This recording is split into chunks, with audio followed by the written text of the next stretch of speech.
하나, 둘, 셋.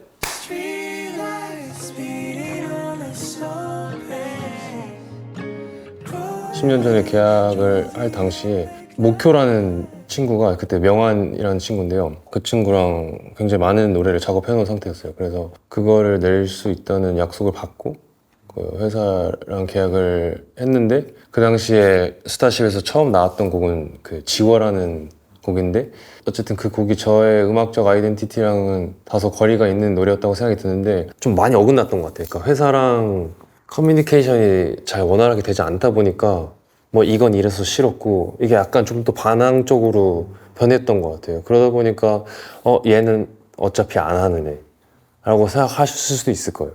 근데 저는 진짜로 그러니까 그렇지 않았거든요. 제가 원하는 모습이 있었을 거고 저는 제 감정에 진짜 솔직한 사람이고 뭐 그렇잖아요. 미디어를 통해서 제가 표현되는 거잖아요. 근데 그 모습을 제가 결정할 수 없다는 게 어려웠던 거죠. 어쨌든 메이저 뭐 인디펜더 회사가 저희 나라는 확실히 구분이 돼 있잖아요. 그래서 메이저 회사에서 배울 수 있는 점들 정말 많이 배웠고 그리고 제가 진짜로 원하는 음악이 뭔지 탐색하기 위해서 필연적으로 필요했던 시간이었던 것 같고요. 어떠한 형태나 제약 같은 게 없는 온전한 저의 상황을 만드는 게 중요했기 때문에 스타쉽을 나오게 된 것 같아요. 딱히 특별한 이유라고 하면 그런 것 같습니다. 저희 스피어는요 예술적인 독창성을 제일 최우선으로 생각하는 회사고 그리고 뭐 예술적 형태를 뛰어넘는 협업들을 장려하고 있고요. 그러고 또 저희가 오랫동안 그리고 널리 알릴 수 있는 문화들을 만들고자 하는 회사라고 생각합니다. 저희. 그 주영님이 설립하신 거랑은 좀 달라요? 제가 뭐 회사를 설립하고 싶어서 설립한 건 아니고 어쨌든 제 거를 해야 되고 제 거에 온전히 집중해야 되는 환경을 만들어야 되는데 그러다 보니까 선택지가 많이 있진 않았어요, 사실. 그래서 마음 맞는 친구들이랑 회사를 만들게 된 것 같아요. 저는 개인적으로 좀 작은 레이블이나 독립적으로 돌아가는 형태를 되게 좋아하는 것 같아요. 숫자나 뭐 좀 더 큰 것을 바라보는 것이 좀 어려웠던 것 같아요. 그래서 그런 것들이 제가 창작하거나 예술 활동을 하는 데 있어서 고민을 많이 하게 했던 부분이고 그런 부분을 좀 제외하고 자유롭게 좀 친구들이랑 어울려서 음악하고 이런 게 더 좋은 것 같아요.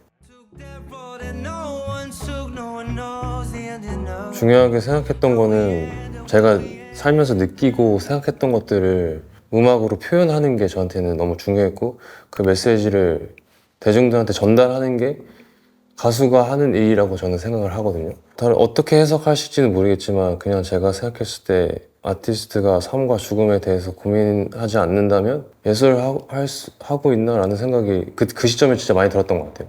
한 일화가 있다면은 그 노래 만들기 전에 친했던 형이 있는데 자기가 암에 걸렸다고 한 달밖에 안 남았다고 앞에서 이렇게 우는 거예요. 그 모습을 보고 곡을 만들기도 하고 어쨌든 4년 동안 정말 많은 일들이 있었던 것 같아요, 저한테. 앨범 어떻게 오랜만에 내신 거잖아요. 제일 어려웠던 점 이런 게 좀 있어요? 투자를 받기가 좀 어렵고요. 현실적인 부분. 현실적인 부분. 네. 왜냐면 대한민국에서 굉장히 비주류 음악으로 분류되기도 하고요. R&B 시장이란 게 있을까요? 저는 그런 생각까지 들기도 하고요. 어려워요. 왜냐면 이게 돈이 돼야 사실 저희도 다음 것을 생각하고 좀 더 큰 걸 생각하잖아요. 완전 제가 하고 싶은 것만 해서 돈 많이 벌고 이러면 진짜 좋죠. 그래서 저도 뭐 모르시겠지만 재작년에 아이돌 노래 만드는 팀을 꽤 오래 했어요. 그런 팀으로 활동하는 자체는 본인한테 약간 굳이 따지면 스트레스예요. 저도 처음 해봤거든요. 근데 너무 재밌었고요. 왜냐면 내 것만 할 때는 좀 지치더라고요. 제가 혼자서 하고. 근데 저희 6명이서 했거든요. 6명이서 그냥 주말마다 만나서 일종의 또 표현의 창고로 사용했던 것 같아요. 근데 그게 또 돈을 바로바로 벌 수 있는 수단이 되기도 하니까 저한테는 너무 좋죠. 음악으로 돈 벌 수 있다는 것만으로도 저는 기적이라고 생각해요.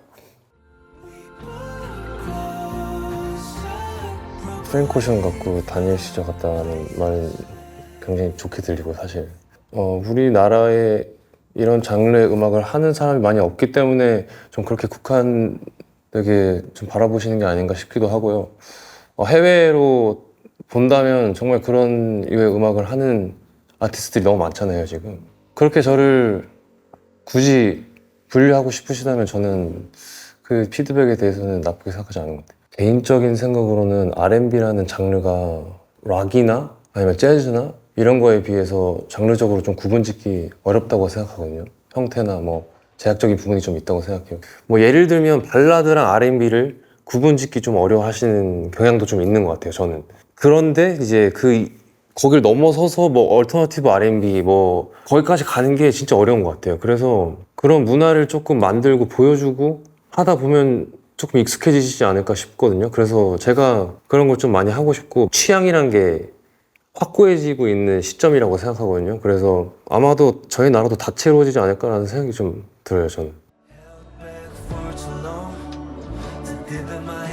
예전에는 조금 먼 미래를 너무 많이 생각하고 크게 생각하려고 했던 것 같아요. 근데 그런 것들이 좀 힘들더라고요. 그래서 좀 하루하루 열심히 루틴 있게 생활하고 음악 만들고 해야 할 일 하고 좀 그런 게 요즘 저한테 커리어라고 생각해요. 그래서 옛날 같았으면 진짜 뭐 이건 이래서 안 했을 거고 저건 저래서 안 했을 거고 그런 것들이 요즘 진짜 없어서 앞으로 주어진 일 좀 열심히 하면서 살다 보면 재밌는 일 생기지 않을까요?